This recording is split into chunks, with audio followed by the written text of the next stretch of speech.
Sorry. Okay. I mean, that's how we Okay. roll. We're live. We're live. Welcome back. We always do this. Like we're mid conversation and we go live. We're Good way to live. start. Yes. Always. It's always. We were talking about life and we were live talking about life. Welcome back. Another episode of Count the Bucket. Yay! Count the Bucket. Two Yes, finals ma'am. games have already happened. And great predictions from my co-hosts. He was bragging about it pre-recording. By the Speaking way, of which, Amber, I feel really weird. Let me move us. Okay. There we go. She's the host. I'm the co-host. Not too much making pressure. sure. It's not too much pressure here on Count the Bucket. We like to have a good time, and we have a special guest. So we're going to let our special guest introduce themselves. We're going to get into some sponsors, and we're going to jump right into the show.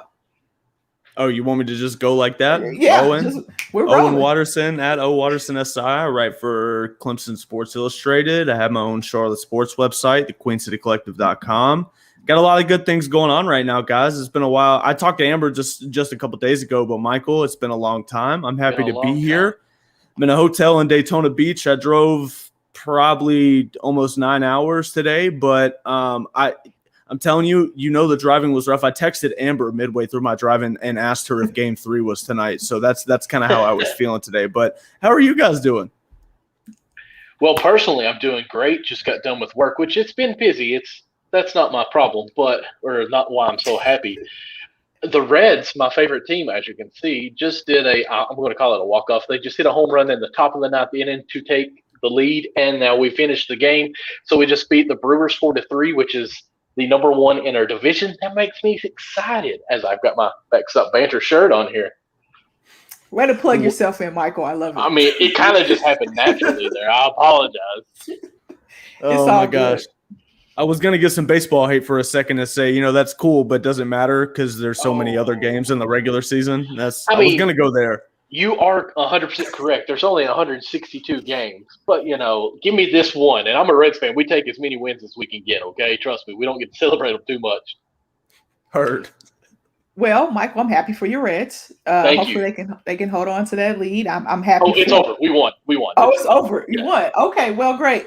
Now you don't have to sweat about being on the wrong side of the computer. You don't have to sweat about your Reds getting the win. What's going on? It's been a great day for you, Michael. Yes, ma'am. It's been a great day for you. But it could be an even better day if you could win some money, couldn't it? If I would have bet on that game, it would have been a better day. But my mom and dad would kill me. Even though I'm 35 years old, she'd still spank my tail. All right. So Michael is still getting spankings at 35. So if you're not still getting spankings at 35, check out mybookie.ag and use the code USN100 to double your first deposit. You can be a gambler too. I got a little addicted to this, Michael, okay? Mm-hmm. And I got very addicted to this, and I had to stop myself. Darn it, Corey and Perry putting all these winnings in the chat, and they're like, we're winning this. The Mets hit over, and da-da-da-da-da. I'm like, dude, I'm trying to lay off of the betting. So Michael's going to tell you how you can become part of the Discord chat. Yes. Be responsible. In a minute, you have to be responsible. Bet responsibly. And I'm too competitive to bet responsibly, but maybe you are different than I am. So check out mybookie.ag. Use the code USN100 to double your first deposit.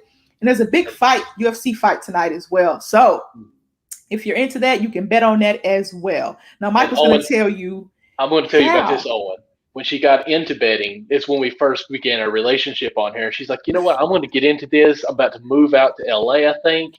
And I'm going to try to make six figures on this betting, I think, on the side. I'm like, 6 figures? She's like, yeah, I think it'll help me a lot. I wouldn't have taken Amber for a gambling woman. Well, I think we're finding out. But where she messed up, and you guys that are watching this, what you can do is find out all this information on her Discord. And how you can find that out is by being a part of our Patreon. And go to patreon.com. Make sure I say this right, /Unwrapped Sports. And then as you can see on my screen here, I got to change mine so I can actually scroll a little bit. We have different tiers here, $1 per month, just let you know you're a fan. And then we have the Unwrapped Family, $5 per month. And you get 10% off with a Patreon code to our Unwrapped Teespring shop, which we'll get into later. Also, this gives you the access to the Discord chat where they have different categories going on. One's the betting, one's baseball, football, then we even have fantasy. But the main one we really want to talk to you about is the $10 per month, which is the VIP.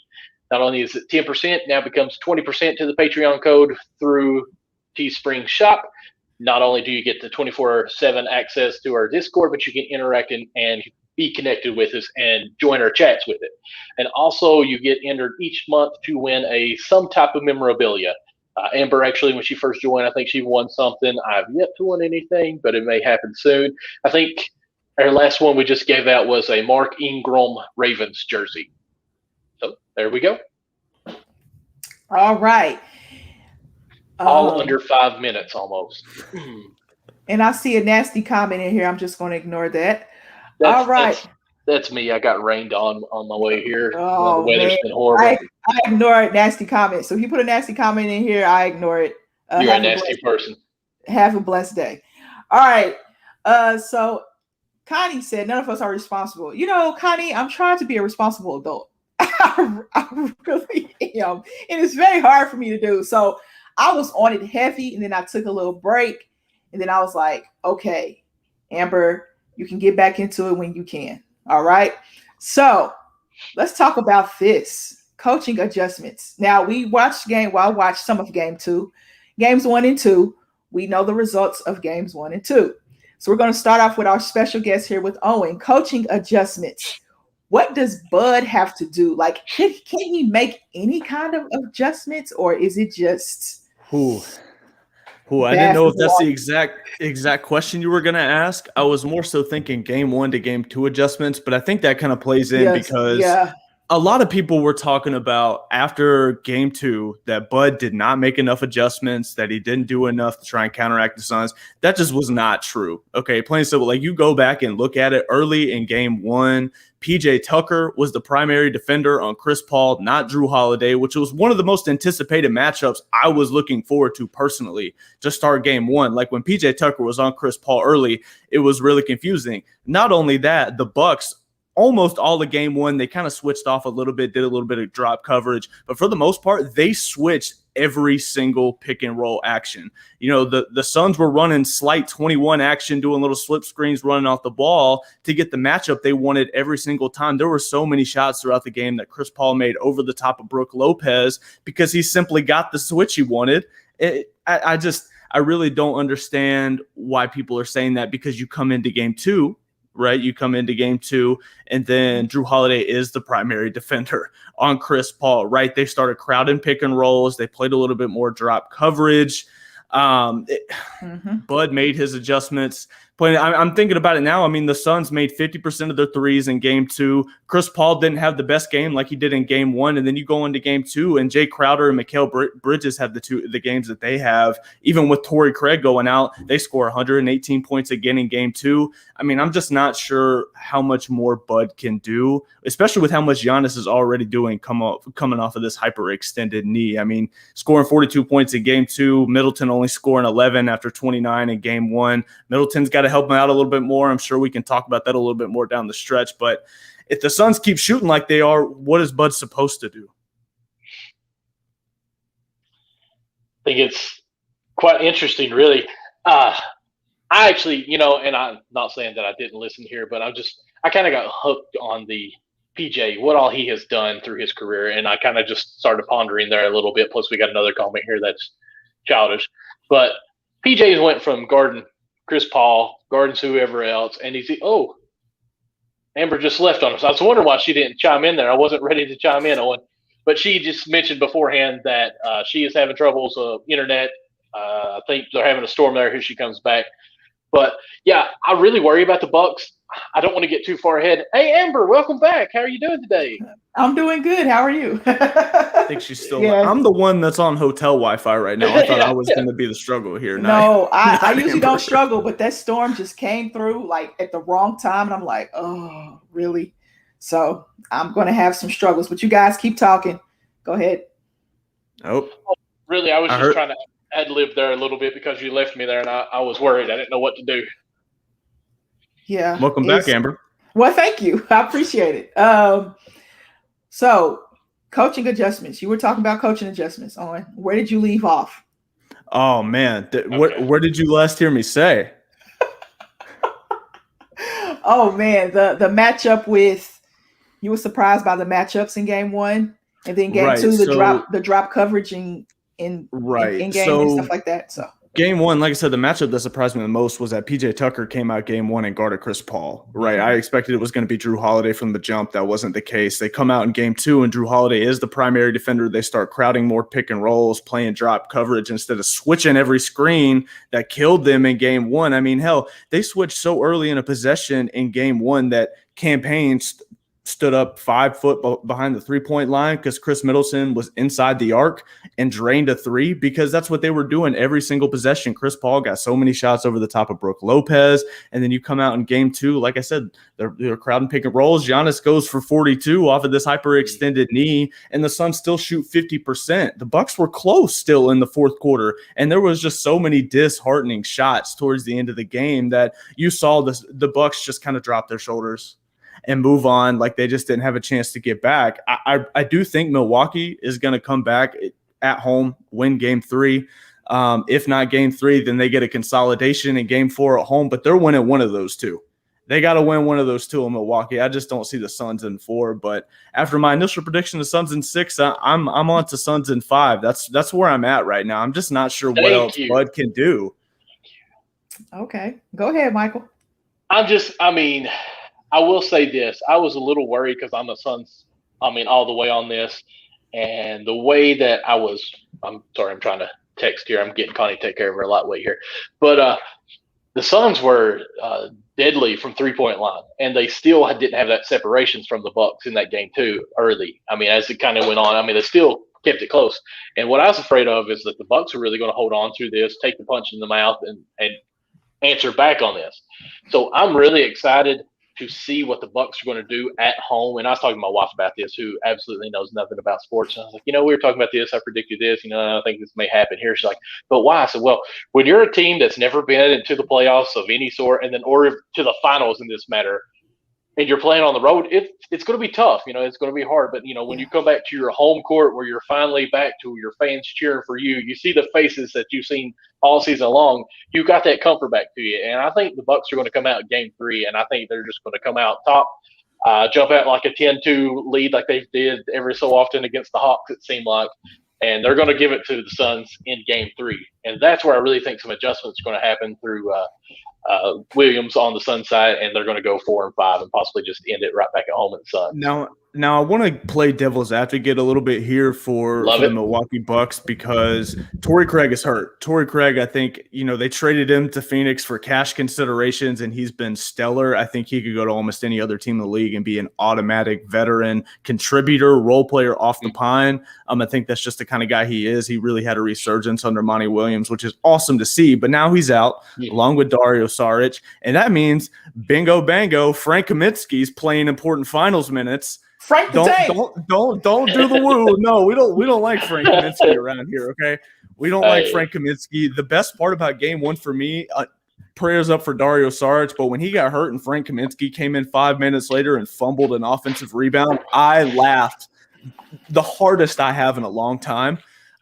So too, I wouldn't say Saric is super important. Like when he went down, I was like, okay, they're going to have to, they won't be able to play as much small ball. They did that a lot with Saric, and he was really their only option if they wanted to go smaller without Ayton, and they don't really have that option anymore. I think that's important to note going forward. Torrey Craig kind of hurts some of their options on the wing. So if we're playing devil's advocate, that could really hurt the Suns more than we're estimating right now. But the way that starting 5 is playing and those first 3 guys off the bench, I just don't see what Bud can do, because when Bucks bench comes in and Pat Connaughton's guarding Chris Paul and Devin Booker, it's over. They're not going to win. Yeah, go ahead, Michael. No, I was just going to say I agree, but go ahead. This is your show. I'm just here. Before you go, Amber, I do also want to point out that the Bucks, they played better sound defense in game 2. Like I think the Suns only shot or went to the line 14 times, made 12 as compared to going to 26 for 25 in game 1.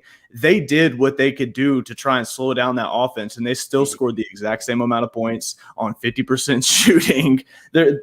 They just couldn't do anything. The Bucks kept it close to the very end. Now, the adjustments. Oh, Coach Bud. I have been hard on Coach Bud for about 2 seasons now, because I just don't think he's that guy for Giannis moving forward. I don't think he's that guy for Chris Middleton moving forward because it looks like the Bucks are going to keep Giannis and Middleton together and probably just keep Jrue Holiday there as well. You know, Jrue Holiday's a little older. Keep him there as well. What can Coach Bud do? You can't change the way Brook Lopez plays defense because he's just on an island. You can't change the way Bobby Portis plays defense because he's going to get put on the island. Mm-hmm. The matchups are just not good on that pick and roll. They're just not solid. You don't want to put Giannis on the island on that knee because moving side to side on the knee that just bent like an obtuse angle. We could tell you paid attention in school, Connie. An obtuse angle as he was talking about. You're bringing me back to my – oh, goodness. Don't do it anymore, Connie, please. That's about 20 years ago, Amber. Let's just keep on going now. Man, you know what? It's probably – because, you know, Connie's what, around 21, 22? Yeah, it's about – yeah, Connie, you weren't even born yet when I was talking about obtuse ankles. I'm showing my age here. But you don't want to put Giannis on the island on a pick and roll. So what does Coach Bud do? Do you have – Jrue Holiday or Middleton slide over and help just a tad bit, but no, you got shooters on the wings. That was their problem in game 2. They tried to do that a little bit more, and that was everybody was open. Everybody was open. So you can't hide Brook Lopez on defense, A. Giannis is not quite healthy to move the way he wants to move on defense. Mm-hmm. And then you have Bobby Portis. So those are the 3 guys you trust in the game. And Bobby Portis really didn't get many minutes in game 2. Game 3, he will get minutes. He'll get minutes at home because he's, you know, we're going to talk about the others in a minute, but he'll get minutes at home. But I just want to point out he got 5 minutes and got scored on twice by Chris Paul in those 5 minutes. What's the ratio? That is a bad ratio. But I want to see Bud make in-game adjustments. I want to see that. Monty Williams, you guys saw this clip on Twitter where he was talking to DeAndre Ayton, right? He was just pumping DeAndre Ayton up. I love that. Yeah. Giannis had to get into his teammates, but why aren't you getting into your team? I just, something about Bud just does not rub me the right way. And I love Monty Williams. The coaching matchup is a mismatch. Monty Williams is a better coach. Yes. Than Bud Budenholzer. We just know that. So the adjustments are going to be difficult to make. They're going to make them at home. They're going to come out at home and they're going to play great. If they don't come out at home and play great, I think Bud saved his job by beating the Atlanta Hawks, honestly, in the Eastern Conference Finals. You got by a 1.5-man show in Brooklyn in 7. You got by an Atlanta Hawks team without Giannis, which, you know, is impressive, but, yeah, you know, it's a young Hawks team. Trae Young, too. Without Trae healthy as well. So injuries have played a part. And now you're in the finals against a guy that cannot lose. I don't think Chris Paul can lose. I think let's not jinx him too much now. Let's not jinx it all here, okay? But the way he's playing is, I'm sorry, guys. The way he's playing is it's just unbelievable. I just love the way he's playing. Speaking of play, we're going to talk about this because I know he wants to talk about this. Middleton and Holiday. All I can do is take a deep breath because Middleton have a good game, Holiday struggle. Holiday have a good game, Middleton struggle. Why can't these two put it all together with Giannis? Because Giannis is going to do his thing. Why can't Can I go first on this one? Yes. Oh, by all means. You are here. You're going first every time. I'm just here. Yes. I'm trying to get the good looks ratings going here, okay? Oh, okay. Well, trying to give Devin Booker the Reds logo behind you isn't doing you much of a favor right there, but you know what? They won tonight. They won tonight. They won. Okay? They won tonight. My goodness. Regardless. Tonight's regardless. They won tonight. Oh, the two guys just talking about the reason they haven't been successful. You know, they've been good in spurts because they're great players. I love Jrue Holiday specifically, Chris Middleton, James Christian Middleton. I mean, he is uber talented. But the reason these two guys haven't been doing good is because of what you just said before we started the segment, Mike Budenholzer. Like, why isn't Jrue Holiday running up elevator screens from Giannis and Chris Middleton? Like, why isn't Jrue Holiday getting involved more in the pick and roll with Giannis and like a Iverson type action where they can empty the side of a court and leave Giannis open in the pick and roll? Like, I just don't really understand some of the coaching decisions he makes. If they win Game 3, I really think it's going to be like a Nets Game 3 situation when they were down 2-0, when it's just Giannis bully ball and they live and die by that and they try and slow the game down. Because in my opinion, that's the only way they can win, is when they can make other teams play to their pace. If they can't do that, they're likely going to get burned. That's the reason they won that Nets game in game 3 is because Giannis just, God, I turned that game off, by the way. Like, I hate to go back a series, but I turned that game off because it was so frustrating to watch that they weren't even trying to run ball screens for Giannis. He was just trying to force his way to the rim, and that is all because of Mike Budenholzer, period. So nobody's a fan of Coach Budenholzer on the show. Got it. and I do want to say before anybody else goes, what you said about the job situation, I feel like that's an unfortunate scenario for every party involved. I think Bud could be a little bit better somewhere without Giannis when he had maybe a more complete team without a necessary bona fide MVP superstar where he could spread the ball out and explore some different things. Giannis does kind of pigeonhole him in some ways. I will give him that. You can say that. But Bud, his job's safe. I mean, like, the goal was to make it to the NBA Finals. Did they think they were going to be playing the Phoenix Suns? Hell no. But here we are, and they're still down 2-0. So you're right. I think he keeps his job either way, and it could just start a cycle that ends up losing them Giannis or worse, never winning a championship. Are we going to get anything out of Jeff Teague in this series? He's played decently. Like, Jeff played because he's had to, though. Yeah. Right. I mean, could this be the guy that, turn it back a little bit, Father Time here, and actually in the finals be the Chris Paul of his team on this? Because I feel like they're just missing that other guy that's going to relieve some pressure. Because Giannis, he's going to get double teamed, and he's limited now. We already talked about Chris Middleton will either be great and Holiday but horrible, or back and forth there. Teague needs to come in, I feel like, and just get these extra minutes. I mean, he only played 12 minutes. He had 4 points, but he's still, the over-under was like 3. There's no pressure on Teague, but this is the veteran guy that should be able to step up and say, hey, listen, we heard Giannis at the timeout and doing all that stuff. We actually have to do what he's telling us. Like, we've got to take this on our backs and go through it. Like, did you see what Devin Booker did to him on that wing when he was on the island? I mean, you can't talk that talk. You can't walk that walk. That's why he's probably not getting that. But that's probably why he's not getting the minutes. But something's got to give on this Bucks team. Yeah, right? something does. Well, yeah. And I mean, I'm not saying Jeff Teague's going to be the savior on here, but they've got to find that some other spark or the X factor. In this case, the Y or Z factor. Because personally, I felt like the Bucks offense looked better when Giannis was out against the Heat or the Hawks. Richard Jefferson. Jefferson. Both of y'all, Richard Jefferson. Today. I don't totally agree with that Richard Jefferson take, but I only want to use what he said to further my point that Bud could be better if he wasn't so pigeonholed into running a Giannis offense. That's all I'm saying. What did he say? I didn't hear Jefferson said. Go ahead, Owen. Since you don't Richard Jefferson. I'll let you take that one, Amber. So basically, he said that he thinks that it was him and Kendrick Perkins, if I'm thinking correctly. He thinks that the Bucks are better without Giannis on the floor. And when you look at the plus minus with him on the floor, him not on the floor, yikes.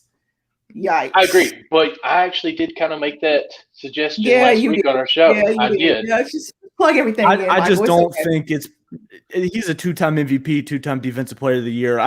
No matter what advanced analytic you show me or, a couple wins that they had without him against a young team, there's just no possible way you can convince me they're better without Giannis. You know what I mean? The only thing I want to say is he needs to change up the offense with Giannis in it. They looked better. Yeah. The flow and everything looked wonderful. I feel like Giannis is I said this, ball killer is what I always say, a talent stopper with LeBron James because he dribbles the ball for 24 seconds. And then somehow Michael does not like seconds. LeBron. I hate LeBron. Sorry, LeBron.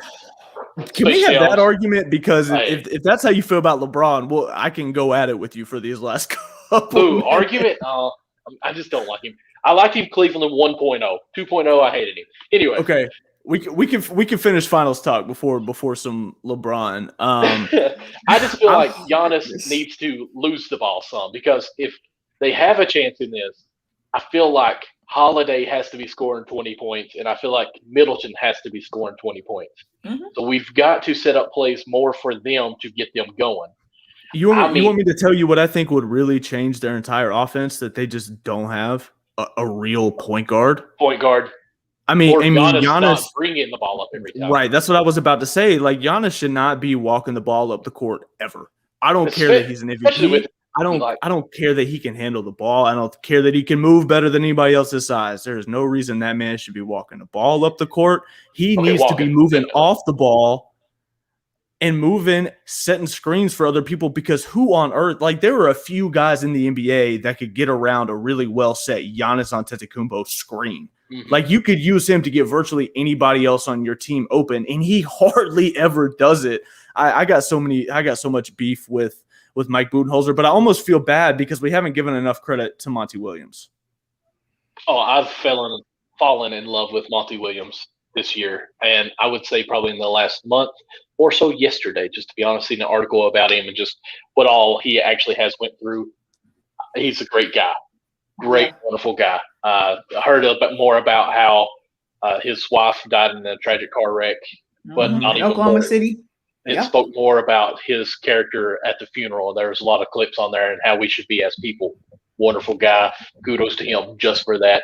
That's like talking about basketball. So, yeah, Monty Williams. I said through the whole season that I felt like Thibodeau should have been Coach of the Year. After I seen this article I read, should have been Monty no matter what. So, kudos to him. He deserves everything he ever gets on this. But Monty Williams has always had a special place in my heart since he coached Chris Paul when he was a young lad. Yes. So I followed Monty Williams throughout his whole coaching career. Of course, he came on staff at Oklahoma City, and he lost his family in Oklahoma City. So Oklahoma City fans really, really love Monty Williams. Like, we love him. I knew it would be a coaching mismatch. And I understand why they gave Tibbs Coach of the Year, because the Knicks, nobody expected the Knicks to be this good. They're relevant, period. They're relevant. They're relevant. I know, Owen. I know. But they're relevant. But what Phoenix has done, it's just been amazing to me. What Middleton and Holiday have done has just been amazing to me. I don't know. You can take that either way you want to take it. Here you go, Amber. This is for you. The reason Thibodeau won it is because New York actually has airtime. We are still learning who the Suns are, which is pathetic. People don't know who my mom knows people because I force her to watch. But it is sad that these small market teams don't get the TV airtime. We've talked about this on this show a lot, and how we feel about Zion getting 14, 15 games on TV, and they didn't even make the play-in. I'm like, dude, put Memphis on TV. That first season Zion got drafted, before we knew he was hurt. You remember how many Pelicans games were nationally scheduled that Zion didn't even play in, bro? Do y'all remember that? It was ridiculous.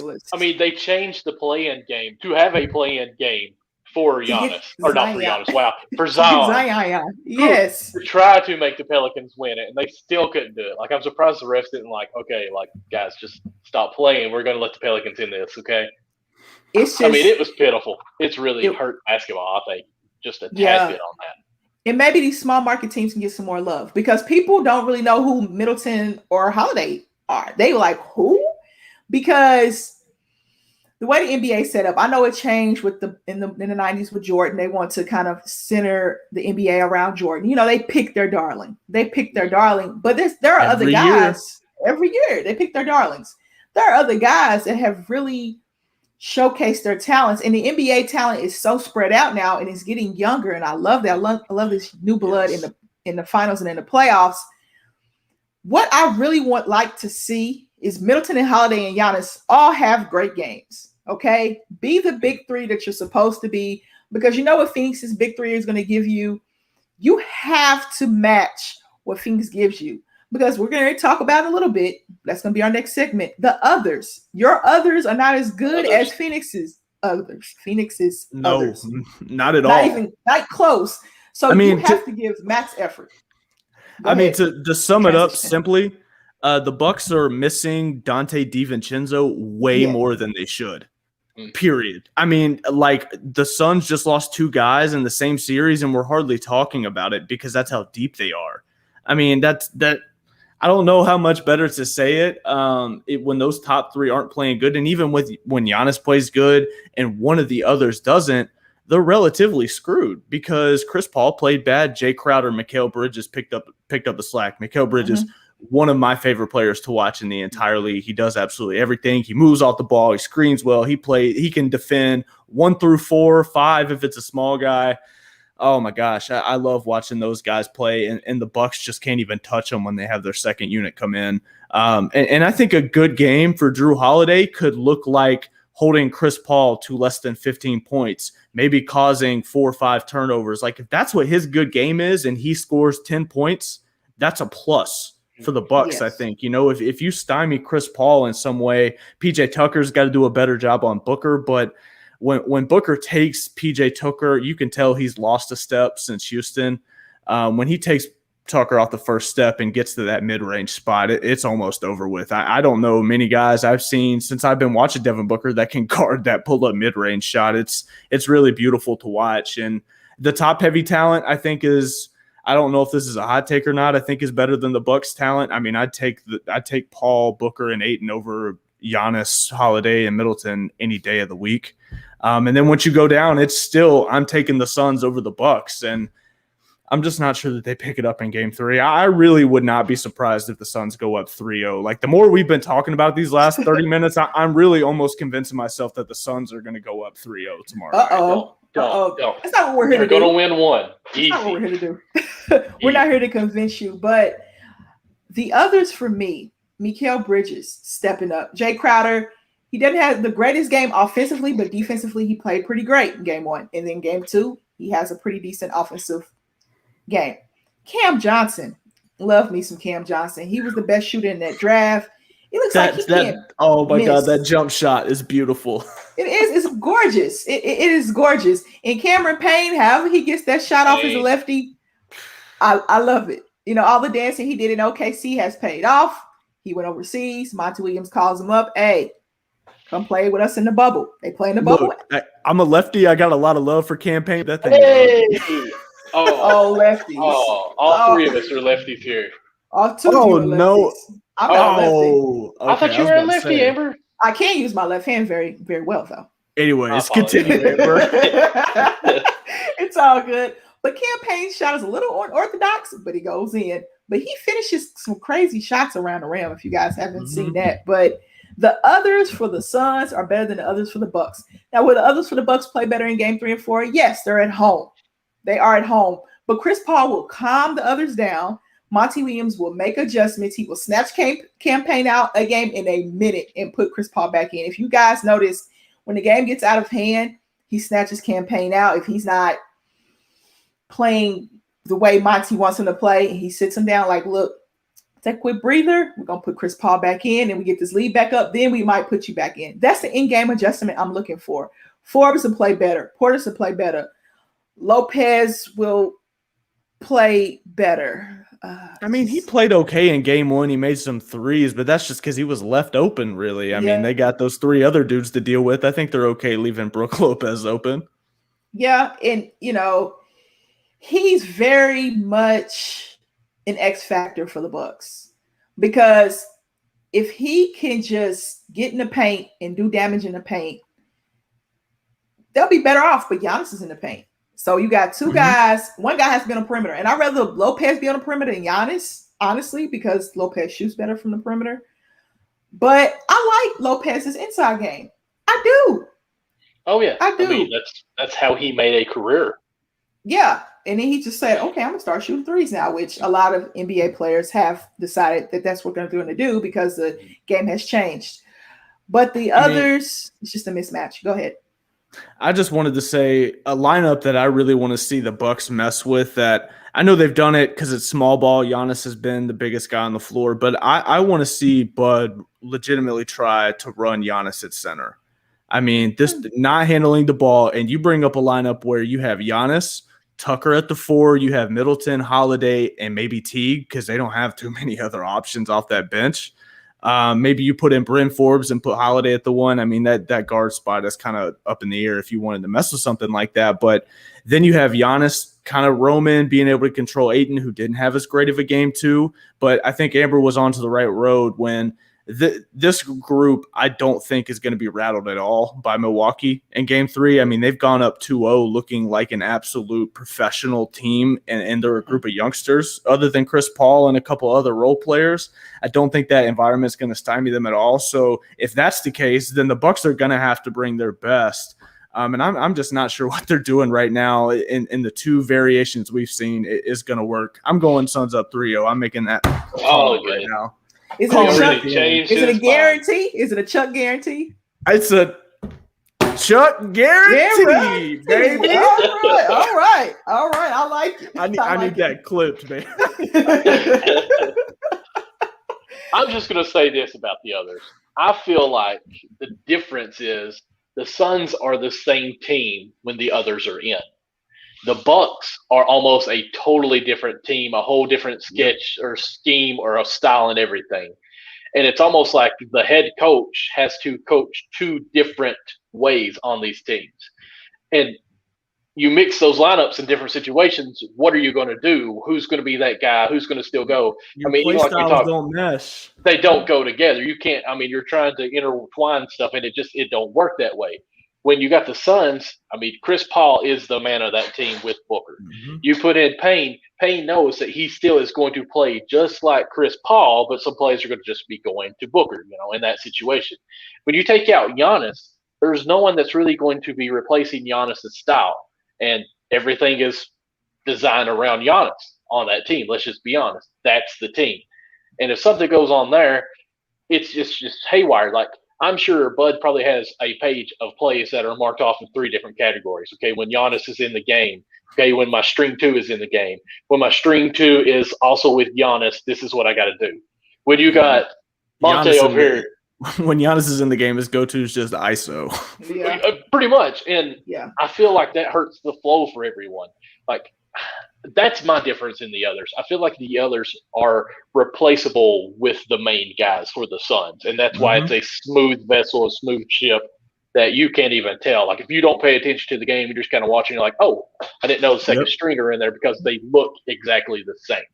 And that's also that's credit to the Suns front office and Monty Williams, the fact that they've built a roster that can play like that, but also credit to Monty Williams that he's coached that roster well enough that they all have the chemistry to play like that while they're built like that at the same time. We've seen plenty of really well put together teams on paper that just don't mesh, and plenty of bad ones that do because their chemistry off the court is better. And that was a really good way to put it, Michael. I'm there with you, man. Well, thank you. You're too kind. Go ahead and stroke the beard. You're feeling good right now. It's a good day for you. I feel like my beard is on point today, and I put a little coconut oil in it because I'm out of my stuff. My wife was like, you know what?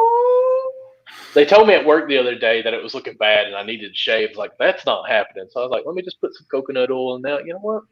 Big pimpin', what can I say? I'm just saying, you just celebrated an anniversary, I'm trying to bring my level up in case Booker catches this out. Be like, yo, Book, look at me. I look kind of like you. We two hot guys. What can I say? If you do not know Owen, Michael has a special love for Devin Booker. I think I respect it. I think Amber's kind of blown this up a little more than the way it's going, but I just kind of go with it. Wait, is it because you're a Kentucky guy? I mean, partially, but 75% is. I mean, dang, look at Booker. He's a hottie, right? I mean, 25% is that he's from Kentucky. I will say to Devin Booker's point though, and also kind of wrap around to something y'all said about small markets earlier. Like when Devin Booker scored 72 a few years ago, the media was all over him talking about the Kobe comparisons, just like they are now when he's in the finals. A couple weeks after that 72-point game, they stopped talking about him because the Suns sucked. And it continued that way for the next few years. And I'm sitting here watching Devin Booker the whole time like this dude has got it. This dude has got it. I don't know if I said the same thing about DeAndre Ayton, and I wrote about this the other day on my website a little bit, talking about the Hornets and trying to connect it all together, that DeAndre Ayton is the number 1 pick. He was a big man, and when you pick big men, especially that high in the draft, you have to know that there is going to be a developmental period. There is hardly ever a big in the NBA that comes in and is immediate first year, rookie of the year, almost all-star level impact. It just doesn't happen. And even with Ayton, after the first couple of years being drafted number 1 in 2018, he still needed Chris Paul to come in and Monty Williams and really just tie it all together to unlock his full potential. And we've seen that come full swing despite a bad game too. But yeah, Chuck guarantee, Suns 3-0. Bucks win game 4, 3-1, and then gentlemen sweep it back in Phoenix. Suns fans get to see them win it on their home floor. You got 3 and 4 backwards. 3 and 4 backwards, but it's Suns in 5. Whoa, you guys are wow, Winners you of game guys 3 are, 4. We've already skipped that, Amber. We didn't even know that was popping up there. But, I'm telling you, it's the Really? first road game for this Suns team that they have not seen in a finals atmosphere. And I feel like Chris Paul is going to lead them in this. If they can But beat LeBron James at Staples Center in a closeout game, they can go to Milwaukee with Chris Paul and really not sweat it. They're 14-4 in the playoffs, man. I really don't think that environment, like they're up 2-0. They got all the swagger and confidence in the world Okay. right now. I just don't see how that environment really affects them. We need this to go longer, though. Like the first game, I think it said the NBA Finals was up 14% compared to last year's Finals. Like, Okay, we are that's actually fair. excited about this. We need this to go longer so we can be like, wow, who are these players, and get to know them better. Because I think It won't. everyone – no, I think 5. If we're lucky, it will go 6. But I think 5 is where it's at. So a couple more things before we go. I don't want to see the Bucks win because, one, that means Bud is for sure going to continue to coach Giannis for the foreseeable future, and I think that in itself is going to ruin Giannis's career, even if he's in the finals right now. And with the Suns, right, like if they go up 3-0, the scenes, if Chris Paul, like I'm with you, Michael. I wanted this series to go deep. I loved this matchup on paper, but now that it's gotten into it, I don't like Budenholzer. I like Giannis, but I think watching Giannis has become a pain sometimes because of what we've said so many times throughout the past 40 minutes. And Chris Paul, I want to see this dude win it so bad. Like I am relishing in the moment I get to see him lift that trophy and that Finals MVP trophy. And honestly, to be fair, we can talk about that a little bit too. It might be Booker at this point, like game 1, game 2. Yeah, I think it's leaning Booker right now. Booker right now. It could either be, if Ayton had that same game he had game 1, we had like 19-14 or something like that. Yeah. Or if he didn't have a weak game 2, I'd be leaning Ayton. Now it's going to be Chris Paul. It has to be. I think the media wants to push Chris Paul, but I think Chris Paul wants to push Devin Booker. So I think it's just which just speaks to Chris Paul's character. By the way, Chris Paul, as soon as he retires, he's probably going to have a coaching job offer somewhere. He may not take it. If he wants it, yeah. He's probably going to take some time off after all this. Yeah, enjoy his State Farm. Enjoy his kids. We'll see Cliff Paul, Chris Paul, Uncle Paul, Cousin Paul, Brother Paul. We'll just see all the Pauls. You know what I mean? So he'll open up a greenhouse, line of all his plant-based meals that he has now. Yeah, he's plant-based, and that's why he's winning, baby. Win, baby, win. That's right. Game 3, I'm going to go Bucks. Game 3. Game 4, I'm going to go Bucks. Wow. Ooh. And the reason have you been listening to us talk here, Amber? Listen. No, I want to hear what she's got to say. Why can't I play devil's advocate? I got to play devil's advocate. Why can't I? And I'm going to tell you why. Because if they don't win game 3 and 4, there will be a lot of pressure on the Bucks. And I don't think they want that pressure because they're not coming back to the finals next year because the Nets will probably be healthy. Philly will be there. Atlanta Toronto gets better. Yeah, everybody gets better. Miami hopefully will be healthy and keep their pieces. We don't know what's going to happen in Boston. The Hawks will get better. Hopefully they keep John Collins. But everybody around them is going to get better. What can they do to get better? Because their money's tied up in Holiday, Middleton, and Giannis. They shoved all their chips into that basket. They did. And so if these chips fall, you're looking at this probably being the only time you make it to the finals if you're Giannis in Milwaukee, because everybody in the East is getting better. The East is also getting a lot younger. Yep. So when is Giannis' contract end? He just signed a 5-year max deal, didn't he? Was it this year? Mm-hmm. I think it's through 26 that he'll be there. And I mean, at that point, you're 30. I don't know that I've said this anywhere yet. So I'll say it before we go that this just so much reminds me, and I don't want to compare the coaching situations because I really love D'Antoni, but and what he's done for the offensive game, especially in Phoenix with Nash and Stoudemire. I mean, he really revolutionized the game. But regardless, Houston with James Harden, I mean, they didn't even end up getting to the finals, but this just feels so similar to that team and that they couldn't get over the hump. Yes, Houston had Golden State in the way, and it's not the same in that facet of it. And yes, if Houston would have gotten to the finals that year and Chris Paul would have played Game 7, I think they would have beaten that Cleveland team in the finals. So, but they didn't have Chris Paul. Right. Yeah. So that is what it is, but I compare it to that team just because with the way D'Antoni played that ISO ball in Houston, it seemed that in order for it to work, you had to have just this perfect construct of a roster around James Harden and Chris Paul the way they were playing at that time. So you had shooters everywhere, a big that could rebound, also run the floor, and also not kill your floor spacing. And it was too many specific things that they needed to make it championship caliber. And while the Bucks made it to the finals and the Rockets didn't in that era, I really think it's really similar because, like Amber just said, I don't know that the Bucks make it back again after this year. I mean, Amber rattled off almost all 7-8 potential playoff teams for next year, and we're still not including a name like the Hornets. I got to name drop them, like LaMelo Ball, second year. Gordon Hayward's coming back healthy. They're going to be competing at the bottom of that East. Like, the East is going to be fairly deep next year. They're going to get Drummond competing for the 6th, 7th seed. They're going to get Drummond, and the Pacers are going to be back healthy again next year. TJ Warren will be back. No, Andre Drummond. Ever. You don't want Drummond? Do not wish Andre Drummond on my franchise ever. Why not? You don't want Drummond? No, I feel like Drummond, I forget who wrote a piece about this one time, but I feel like Drummond is just, for how many empty stats he gives, I just don't feel like he affects the game at a high level. He kills your spacing, and especially in Charlotte with the way Borrego likes to play, he runs so much movement, especially when he's able to run out of the half court and not in transition. And while the lobs with LaMelo would be cool, he'd maybe protect the rim a little bit, get some rebounds, but I just don't think he fits the construction of that team. He definitely doesn't fit the timeline. And I'm sure he's going to want money after this year of some sort. Right.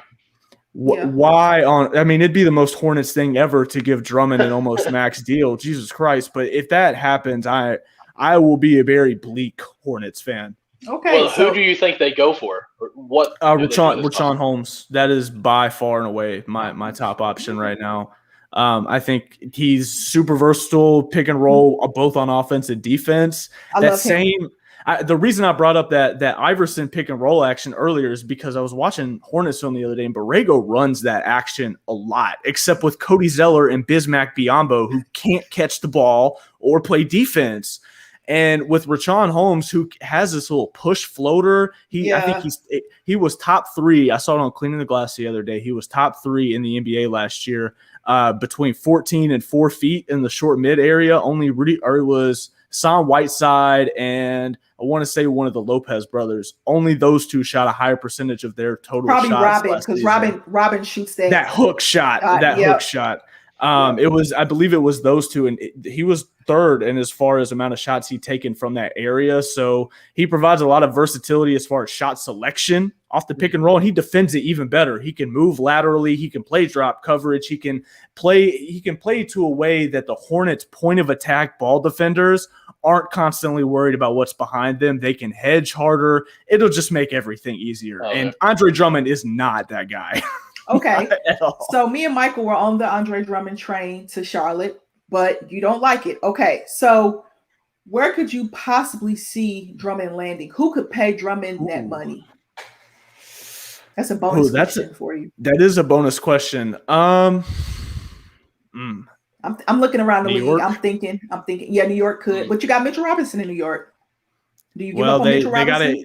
I think they have, if I'm not mistaken, they have a team option on Mitchell Robinson this offseason that extends him for only one more year. So they'd have to decide whether they wanted to extend him or not. And I don't know that Mitchell Robinson's shown them enough to deserve an extension. But again, devil's advocate, we've been doing it all show.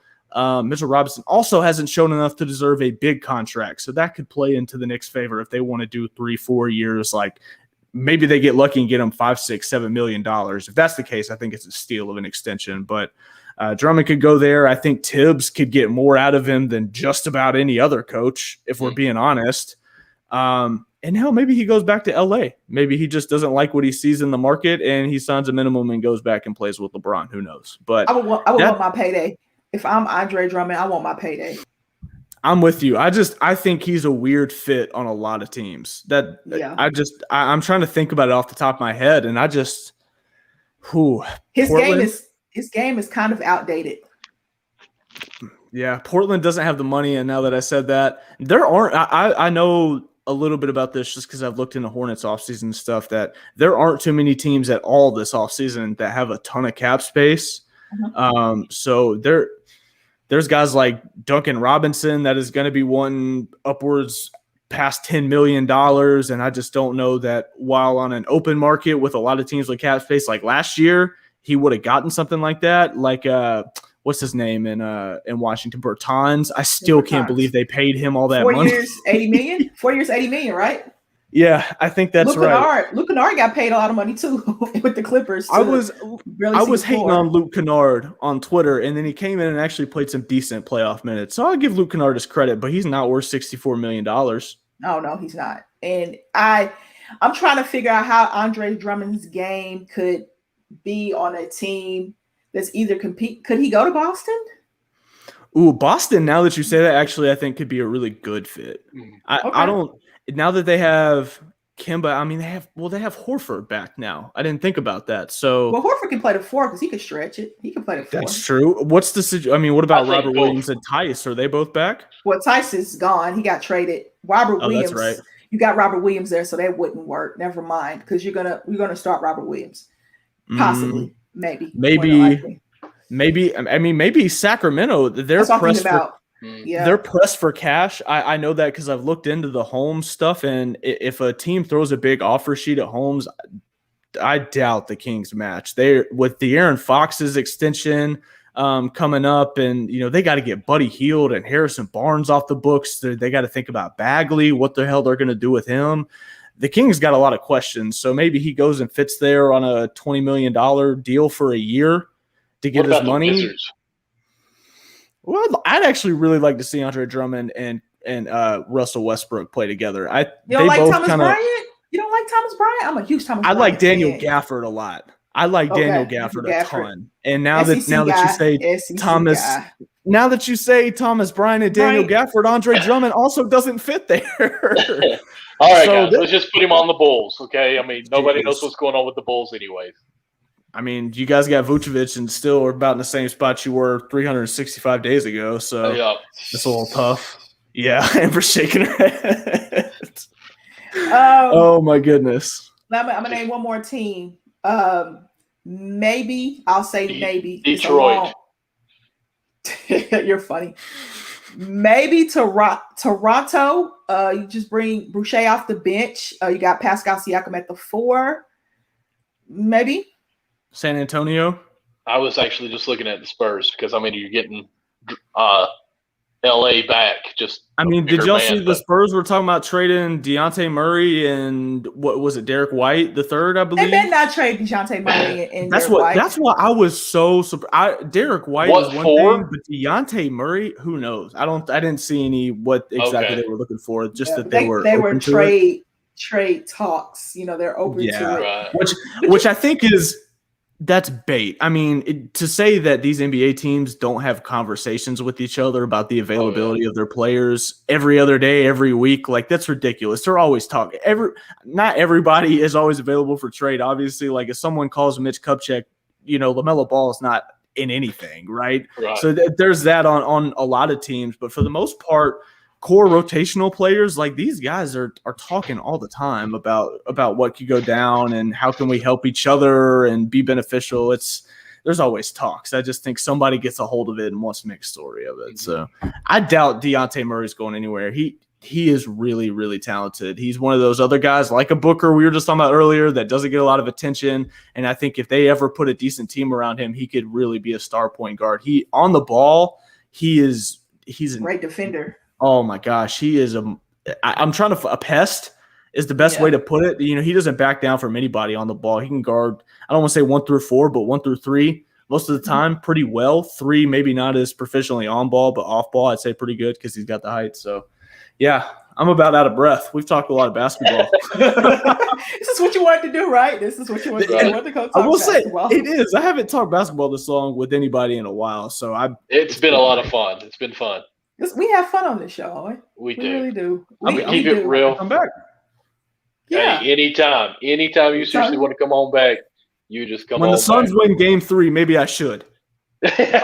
Okay. And if I think I predicted the Bucks to win 2 games in a row. Amber, what are you doing, Amber? What are you doing? If the Bucks win Game 3, I won't come on. But if they win Game 4, then I'll come on after. and be like, look, what guys, I knew coordinated. what I was talking about. You want to be right, don't you? Like Michael. Michael is loving that he's right. He is. I He mean, is embracing Oh my it. goodness. It's I'm not okay. right. I know what's gonna happen. Okay, you got your crystal ball. You got your crystal ball in front of Right. you. It's- You know what I mean? And you're saying, okay, I this gotta is look. what it is. What did I say? Oh, we wrote down notes. Let's check out Listen, these notes. I'm 35 years old. I've got this going here. What was the final score of the first game?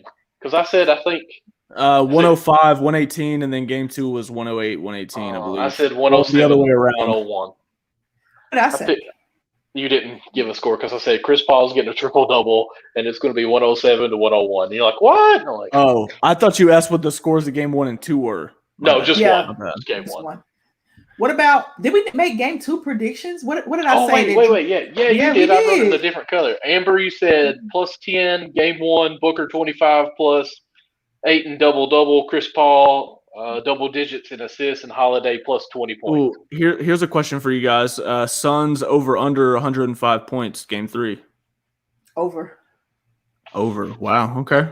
I was kind of You leaning think- under just because it's in Milwaukee. Well, see, I think the Bucks are going to win. And I think if they win, they've got to keep them close to, if not under 100. But if you Yeah. think the Bucks are going to win, Amber, you think they're still going to score over 105 points? All you gotta do is score 106 or 107. That's all you gotta do is score 107. I mean, you're not I'm being wrong sorry. there. I'm being sarcastic, but that's all I gotta do is score 107. Be 106 to 107. I still got the over on the Suns points, right? Right. You do, I Right. guess. All right. Yeah, look at me. I'm happy. I'm proud of myself. All right, so we got our predictions. I'm saying it's coming back 2-2 to Phoenix. You guys saying it's coming back 3-1 to Phoenix, and then we're gonna get a little gentleman's sweet. All right. You guys like that, don't you? Yeah. That was That was sweet. I liked it. You know the Andy Griffin theme song? I can whistle that whole thing. So can my grandfather. I mean, Yeah. I live in Kentucky. Obviously, I can. I mean, it's on one TV in my family's house somewhere. I have it's playing. a Mayberry Opoly at my house. So Wow. I've been to Mayberry. It's in North Carolina. Like, it's a beautiful place. We used to go through it every time we go to the beach. Like, you'd go through it, and all of a sudden, like, you're in the woods and all this, and all of a sudden, there's the little town, and then you're out of it. It's like a blink. It's like a blink of an eye. Like you drive through it. Oh, hi. Oh, well, we're somewhere else now. Yeah, you gotta love the Midwest and the South. We have those little towns that you blink one time and you're through it. So That is Harlan. That's where I live. We have maybe 7 red lights, I think. No, 11, I think. They're numbered. Girl, you don't even know. We went down this road before. You've seen how poverty this area looks. oh my goodness. You know, when you said you didn't have a Chipotle, I just almost fell over and died. I just From Chipotle. That's what's my funny. hometown just got a Chipotle like less than a year ago. Oh, you're relevant now, according to Amber. Right. You made it. You got a Chipotle. We don't have a Target yet though, so that I think yeah. that's the next step. okay. You don't have a Target. You got a Walmart? Yes, Oh yeah, I mean, we multiple have to have Walmarts, a but I got to Walmart. drive 45 minutes to the nearest Target. That's for sure. Yeah. You know, I'm about there. I'm more like 45 minutes, maybe an hour and a half to 2 hours. Oh, I'm sorry, 3 hour drive to the nearest Target for me. So is this where I say this has been count the bucket? Like, is that? Oh, he's trying to. He's figure out how just to trying to end on it. Wow, Owen. Hey, he's about to replace me. Hold up a second here.